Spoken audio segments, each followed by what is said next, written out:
ओम गं गणपतये नमः। गुरुर्ब्रह्मा गुरुर्विष्णु गुरुर्देवो महेश्वरः। गुरुर्साक्षात् परब्रह्म तस्मै श्री गुरवे नमः।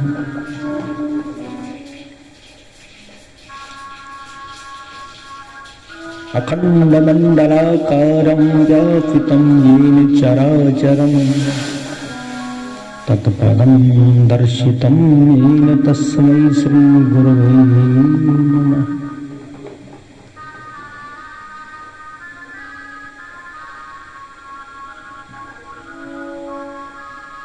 गं गणपतये नमः। रामाय रामचन्द्राय रामभद्राय वेधसे रघुनाथाय नाथाय सीतायाः पतये नमः।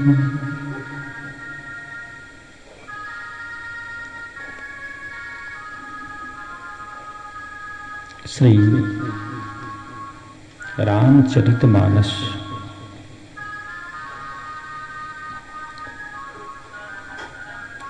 हम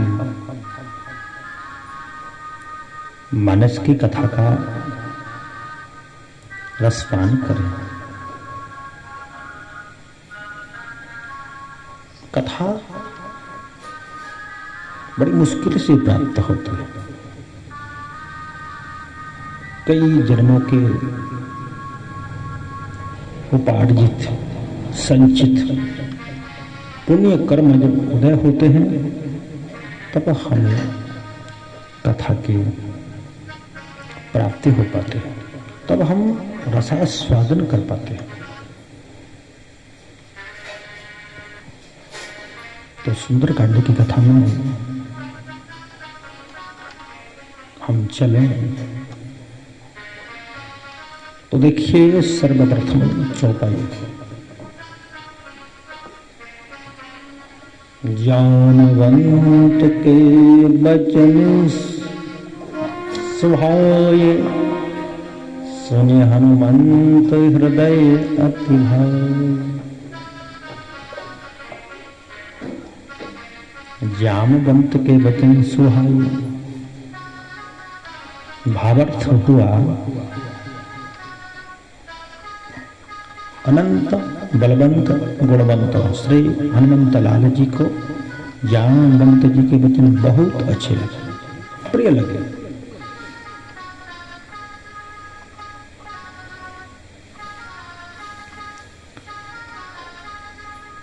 कहे भी अच्छे, क्योंकि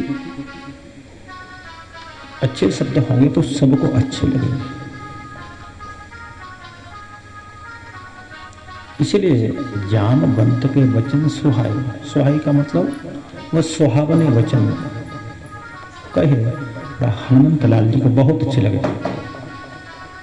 हनुमंत लाल जी को बहुत अच्छे लगे। तो अब वो कौन से वचन जो जामवंत जी ने कहे हमें कैसे पता चलेगा? इस सुंदरकांड में नहीं है। इसके लिए हमें पीछे जाना पड़ेगा। हम कहाँ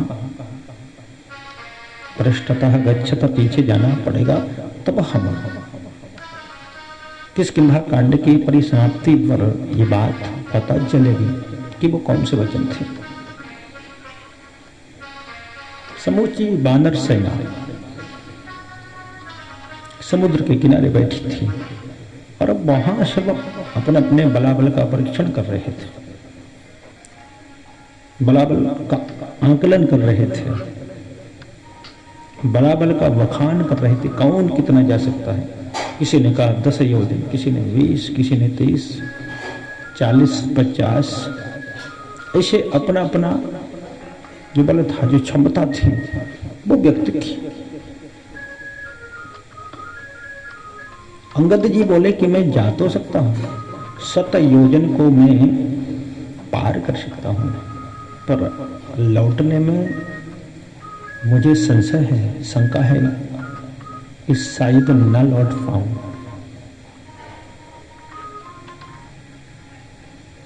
जामवंत जी बोले कि आपको हम भेज नहीं सकते क्योंकि आप सेना के नायक हो। हनुमान जी महाराज चुप, कुछ नहीं बोल रहे हैं। जामवंत जी को पता था, जानते थे जामवंत जी कि कार्य हनुमंत लाल के द्वारा संपन्न हो, वही संपादित कर सकते हैं। कुछ नहीं बोले क्योंकि हनुमंत लाल जी को बचपन में ऋषियों ने श्राप दे दिया था।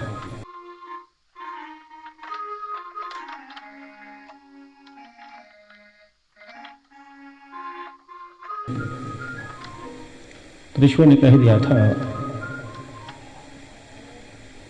कि तुम अपने बल से विस्मृत हो जाओगे, बल को भूल जाओगे।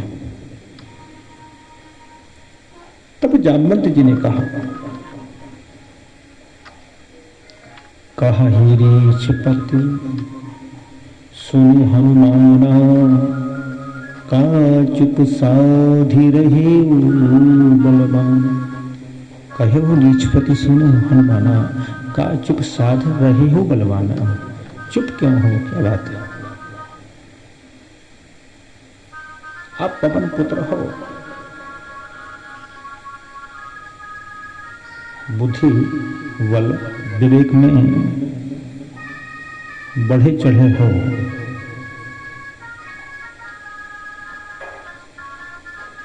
ऐसा कौन सा कार्य है, कवन सो काज कठिन जग माही, जो नहीं हो तात तुम अपाय। और विशेष रूप से राम कार्य के लिए आपका अवतार हुआ। इतना जब सुना तो अट्टहास किया, पर्वताकार हो, जय जय श्री राम, जय जय श्री राम का उद्घोष किया, सिंहनाद किया।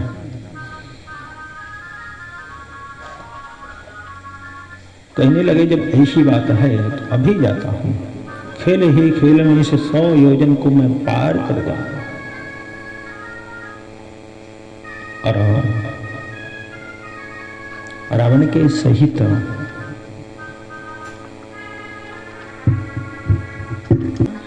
संपूर्ण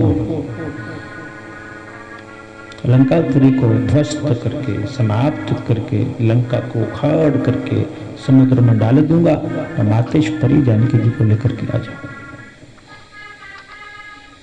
इतना कहकर चुप हुए। पूछा जामवंत जी से कि कुछ गलत तो नहीं कह दिया, ज्यादा तो नहीं बोल गया मैं? हनुमंत लाल जी ने पूछा जामवंत जी से। क्यों पूछा? हनुमंत लाल जी युवान हैं। जामवंत जी जामवंत मंत्री अति बूढ़ा। युवान गलती कर सकते हैं पर वृद्ध नहीं, अनुभवी नहीं, बुजुर्ग नहीं, कभी गलती कर सकते। हनुमान जी महाराज ने पूछा जामवंत जी से कि कहीं अनुचित तो नहीं बोल गया, ज्यादा तो कुछ नहीं कह दिया? जामवंत जी मुस्कुराए और कहा हनुमंत लाल जी को कि सेवक वही जो करे सेवकाई। सेवक तो वही है जो सेवा कार्य संपन्न करे। आपको लड़ना, मारना, काटना, उखाड़ना, फेंकना, इन सब की आवश्यकता नहीं है। आप तो बस इतना करो, वहां जाकर के मातेश्वरी जानकी जी की सुधि लाकर प्रभु श्री रामचंद्र जी को और कह दो कि वो कैसी हैं, कहाँ हैं। और इससे से ज्यादा करने की आवश्यकता नहीं है। जो करना होगा प्रभु स्वयं कर लेंगे। ध्यान में ये सुंदर कांड की शिक्षा, कहने का भाव है कि जिस घर में वृद्ध व्यक्तियों की बात का सम्मान न हो, जिस घर में बुजुर्गों को पूछा न जाए, तो समझो वो घर सुंदर कांड के अनुरूप नहीं चल रहा है। प्रथम शिक्षा है सुंदर कांड की, हमारे जो वरिष्ठ लोग हैं, घर में बुजुर्ग लोग हैं, उनकी बात का सम्मान होना चाहिए, उनसे हम सलाह लें। जैसे हनुमान जी महाराज ने जामवंत जी से पूछा कि मैं क्या करूं, तो सुंदरकांड की शिक्षा हमारे जो बुजुर्ग हैं उनसे हम पूछें कि हमें क्या करना है, हमारा क्या कर्तव्य है, हमारा क्या दायित्व है। ये नहीं कि हम खुद आर्डर दें कि आपको ये करना है, आप ये करो, नहीं। हमारा कर्तव्य क्या है? हमारा कर्तव्य है कि हम बुजुर्गों से, सयानों से ये पूछें कि हम क्या करें, हमको आदेश करें। प्रथम शिक्षा।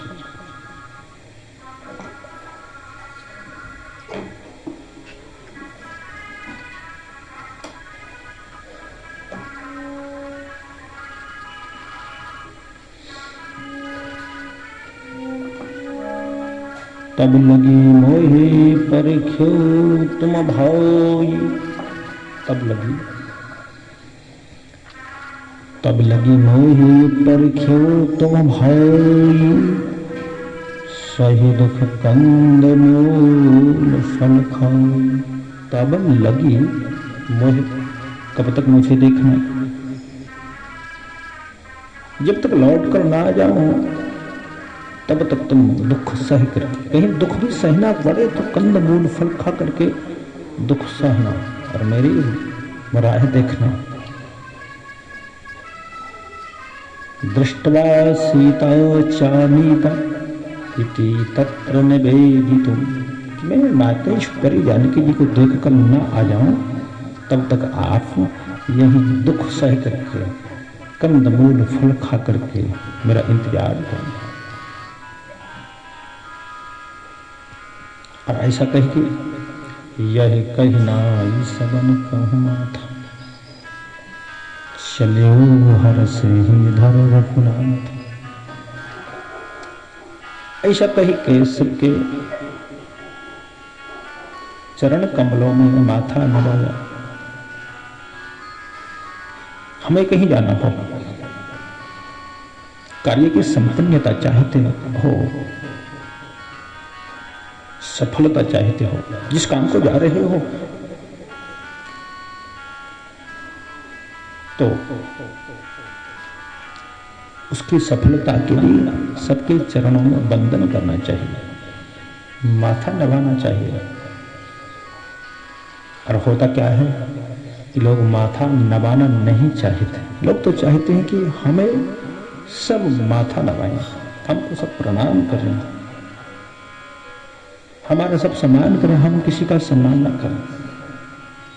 लेकिन हनुमान जी महाराज ने स्पष्ट कर दिया कि कार्य की सफलता चाहते हो, सबको माथा नवा के जाओ, सबको प्रणाम करके जाओ और राम जी को हृदय में धारण करके जाओ।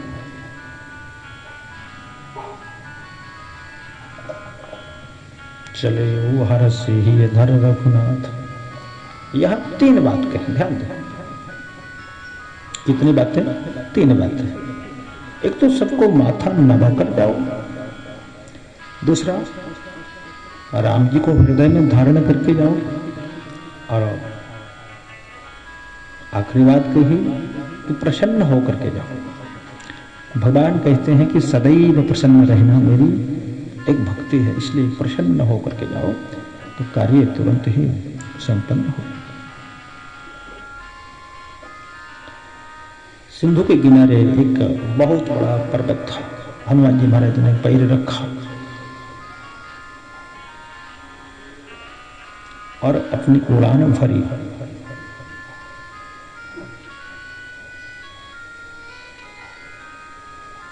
उड़ान का मतलब जहां से उड़ान भरी जाती है वहां का आधार मजबूत होना चाहिए। इसलिए सिंधु तीर एक भूधर सुंदर और बहुत बड़ा पर्वत था, उस पर हनुमान जी महाराज खड़े हो। क्यों? आधार जितना मजबूत होगा,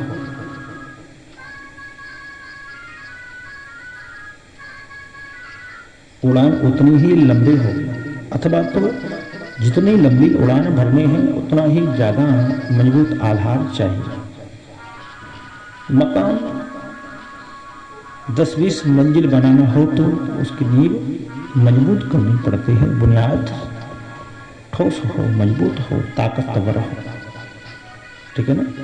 इसलिए हनुमान जी महाराज ने ऐसे पर्वत को देखा, ऐसे पर्वत को चुना जिसका आधार मजबूत और उड़ान भरी।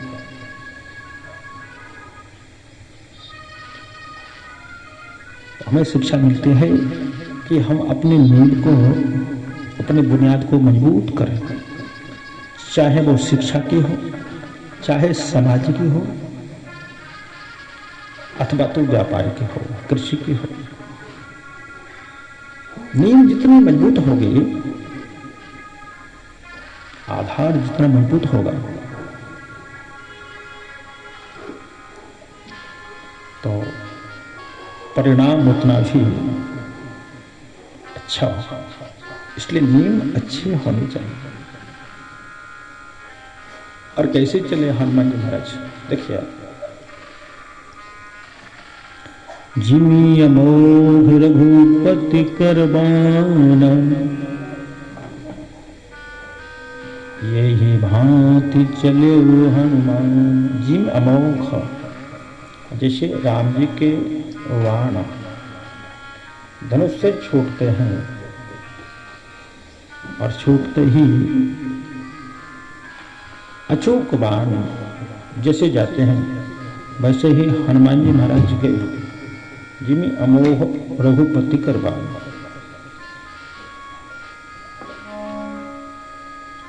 यथा राघव निर्मुक्ता सराहस्तन विक्रम। यथा राघव निर्मुक्ता सराहस्तन विक्रम, जैसे राम जी के बाण धनुष से छूटते हैं, उन अचूक बाणों की तरह हनुमान जी महाराज चले। अब देखा समुद्र में कि हनुमंत लाल जी आ रहे हैं, तब मैनाक से कहा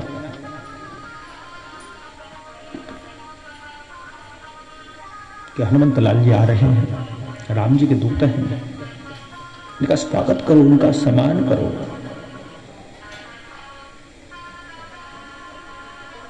ठीक उसी प्रकार से जैसे किसी राजनेता का अतिथि आए, किसी मंत्री का प्रतिनिधि आए, तो हम पता है क्या करते हैं, माला लेकर खड़े हो जाते हैं स्वागत के लिए, पुष्प वर्षण करते हैं, पुष्प गुच्छ भेंट करते हैं, माल्यार्पण करते हैं, स्वागत करते हैं, स्वागत सत्कार मित्र गुलाल उड़ाते हैं। जैसे हम खड़े हैं वैसे जगह जगह सभी लोग स्वागत करते हैं।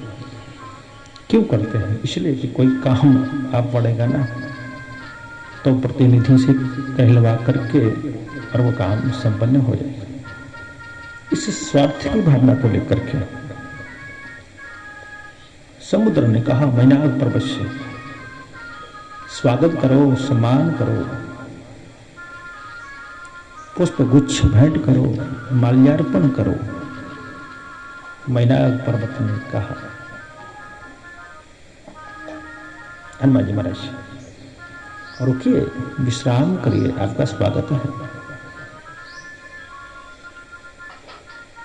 सौभाग्य से आप यहाँ आए, थोड़ा सा विश्राम करिए ताकि ये राह का जो श्रम है वो दूर हो जाए। जलपान करो, बैठो। हनुमान जी महाराज ने कहा कि देखो,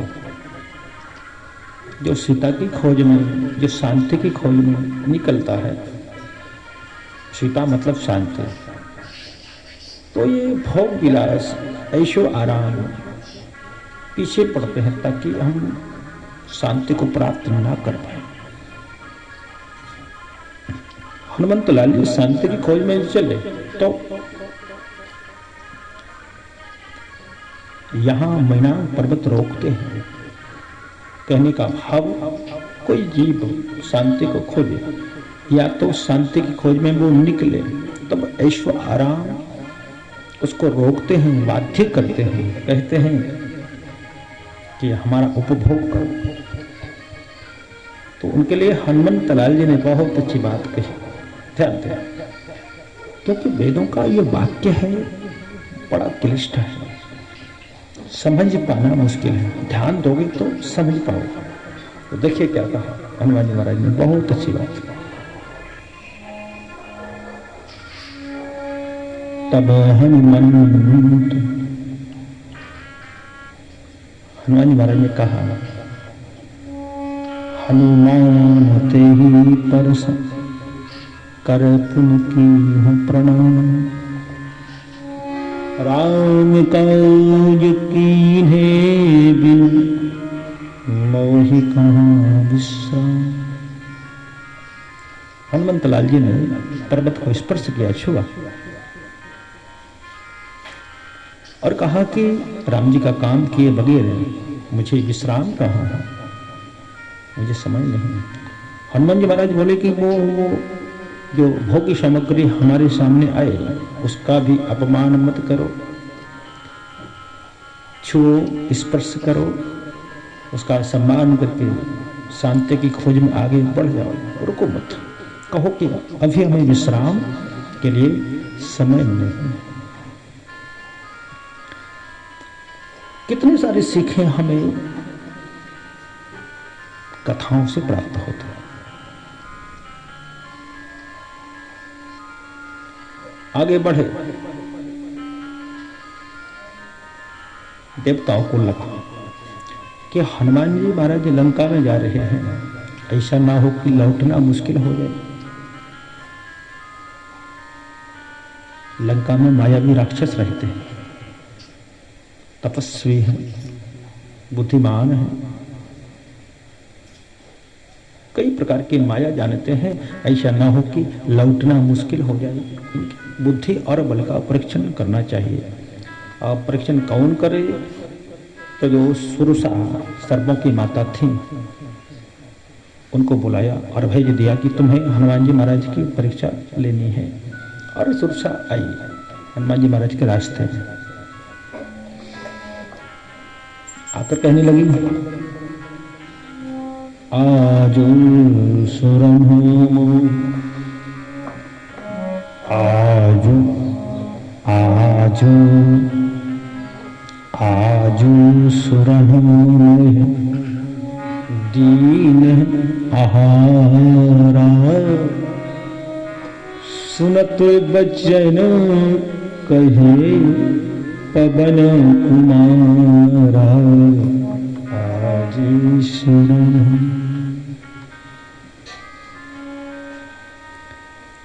अब्रुवन सूर्य संकाश, अब्रुवन सूर्य संकाश, सुरसा नाग मातरम।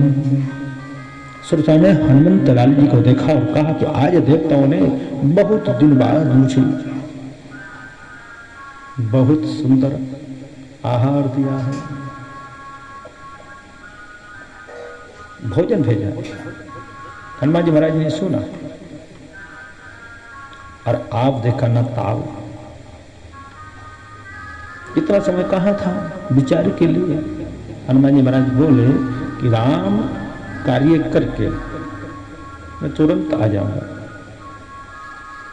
और आकर के मैं सुधी मातेश्वरी जानकी जी की प्रभु को निवेदित करके मैं तुम्हारे पास आ जाऊंगा और तुम मुझे खा जाना। नहीं, मैं छोड़ नहीं सकती। अहम पाम भक्षिष्यामि प्रवेशेदम ममाननम। सुरसा ने कहा, अहम पाम भक्षिष्यामि प्रवेशेदम ममाननम। तुम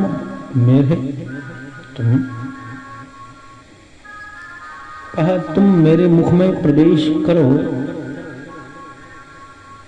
मैं तुम्हें खाऊंगा।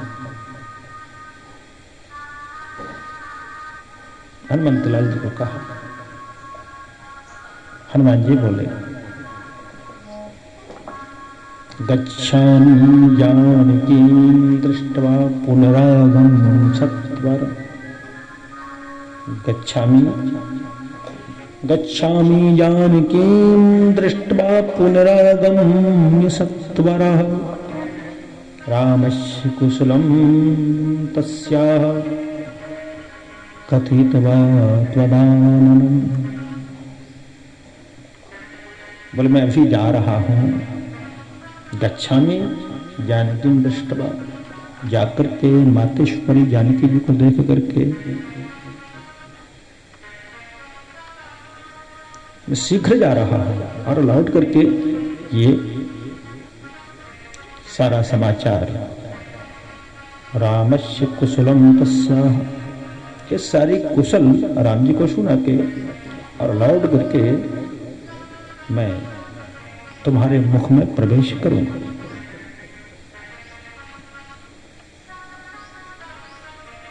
विशंकित नेत्रों से देखा सुरसा ने। तो हनुमान जी महाराज बोले कि मैं सत्य कहता हूं। कोई कुछ बात कहे और हमें शंका हो तो क्या कहता है, देखो मैं सत्य कह रहा हूं। सत्य का मतलब अभी झूठ नहीं बोल रहा है। सत्य कहूं मोहि जान दे मान, फिर भी नहीं जाने दिया।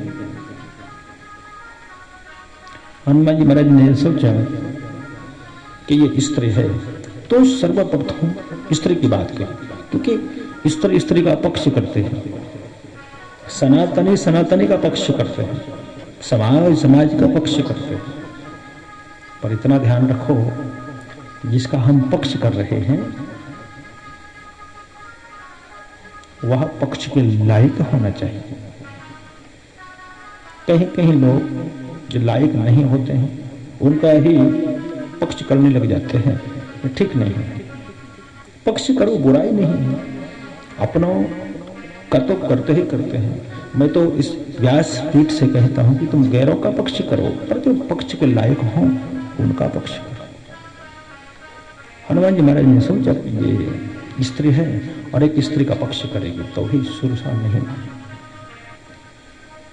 प्रभु के लिए कहा कि मैं राम जी का संदेशा लेने जा रहा हूं और मातेश्वरी का हालचाल जान करके उनको निवेदित करके ये समाचार और मैं आ जाऊंगा, तो भी नहीं माने।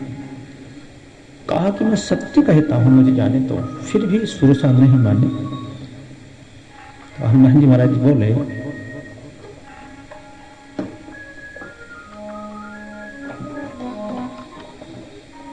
कब ने हो जतन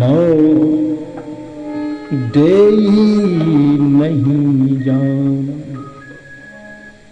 कब ने हो जतन देई नहीं जाना, गृहसी न मोहि कहे हूँ हनुमान। जब किसी प्रकार से केन प्रकार ने जाने नहीं दिया तो हनुमान जी महाराज बोले कि फिर तुम मुझे खा ही क्यों नहीं जाती हो।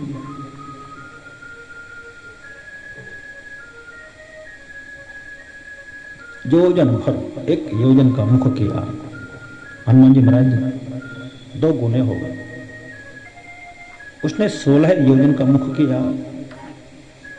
हनुमान जी महाराज 32 योजन हो गए। जैसे जैसे वो बढ़ी, जैसे जैसे वो बढ़ी, वैसे वैसे हनुमान जी महाराज बढ़े और 100 योजन का मुख उसने किया तो हनुमंतलाल जी बिल्कुल छोटे हो गए, मुख में घुसे और निकल करके बाहर आ गए। बहुत अच्छी बात है।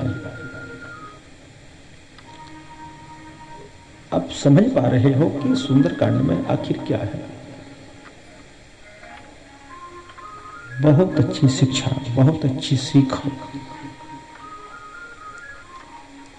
सुरसा बढ़ी, हनुमान जी महाराज बढ़े, फिर सुरसा बढ़ी, फिर हनुमान जी महाराज बढ़े, फिर सुरसा बढ़ी, फिर हनुमान जी महाराज बढ़े।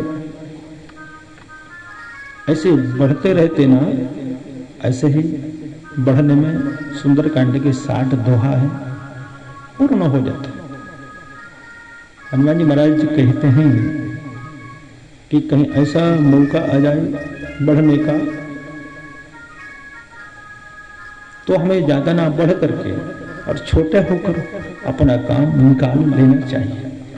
हनुमान जी महाराज छोटे होकर के मुख में घुसे, बाहर निकले, विदा मांगा, आप तो जाने दो। मांगा विदा ताही शिरनावा, वहां पे ऐसे अकड़ के नहीं विदा मांगा कि जाने दो। हनुमान जी महाराज ने शिर नवा करके विदा मांगा, अब तो मुझे विदाई दो।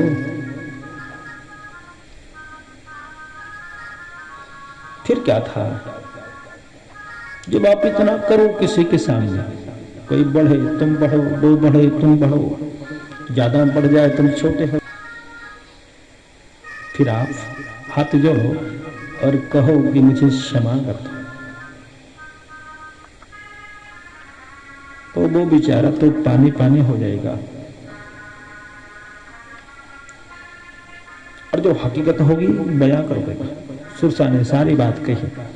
क्या कहा कि मैं तुम्हारा परीक्षण करने नहीं आई थी, अपितु मुझे तो मोहि सुरन जेहि लागी पठार,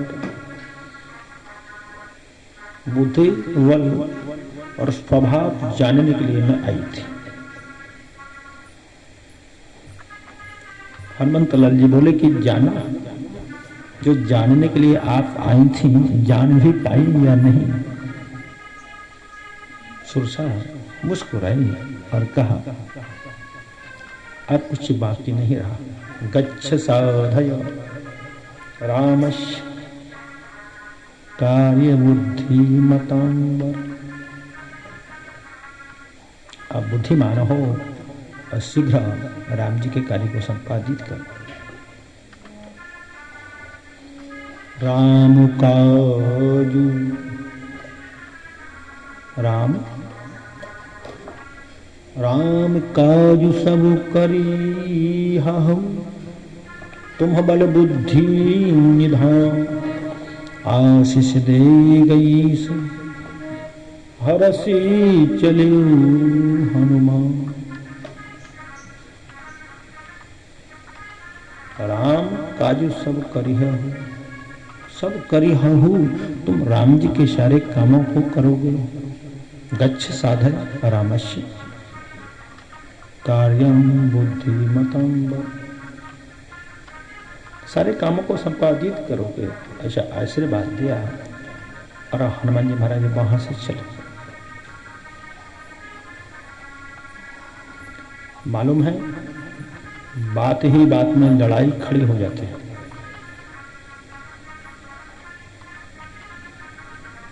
किसी से अकड़ करके दो बात करो, युद्ध शुरू।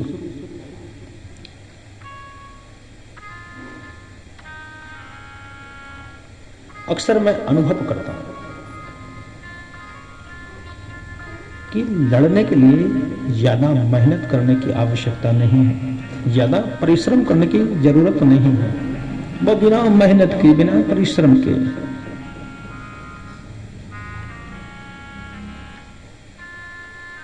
हो सकती है। लड़ाई सहज हो सकते हैं, तुरंत हो सकते हैं।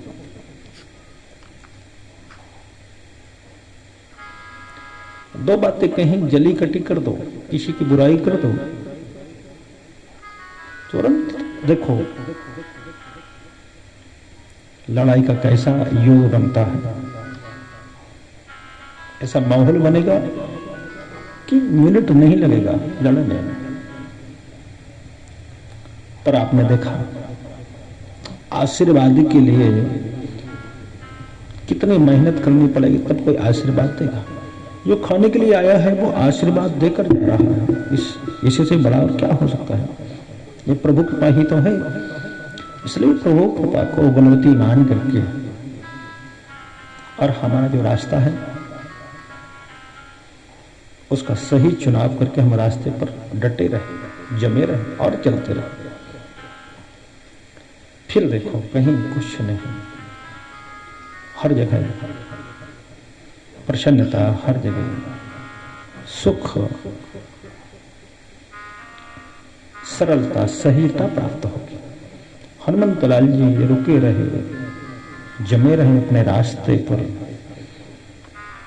बताइए सुरसा कितनी बड़ी, 7 योजन 100 योजन का मुख उसने बना लिया, फिर भी हनुमंत लाल जी डरे नहीं। अरे तुम ठहरे कि जरा सी कोई परेशानी आई ना, डर जाते हो, हिम्मत हार जाते हो, अपना रास्ता बदल लेते हो, मंजिल को परिवर्तित करने की कोशिश करते हो। अरे शिक्षा लो, सुंदर कांड से, मानस की कथा से शिक्षा लो कि सुरसा से ज्यादा बड़ी तुम्हारी परेशानी तो हो नहीं सकती ना। सुरसा से ज्यादा बड़ी तुम्हारी कोई समस्या नहीं हो सकती। अरे समस्या ज्यादा बड़ी है तो तुम छोटे हो जाओ। समस्या खुद ब खुद स्वयं आपको आशीर्वाद देगी और कहेगी कि जिस काम को करने जा रहे हो उसको संपादित करो। तो ये सुंदरकांड की शिक्षा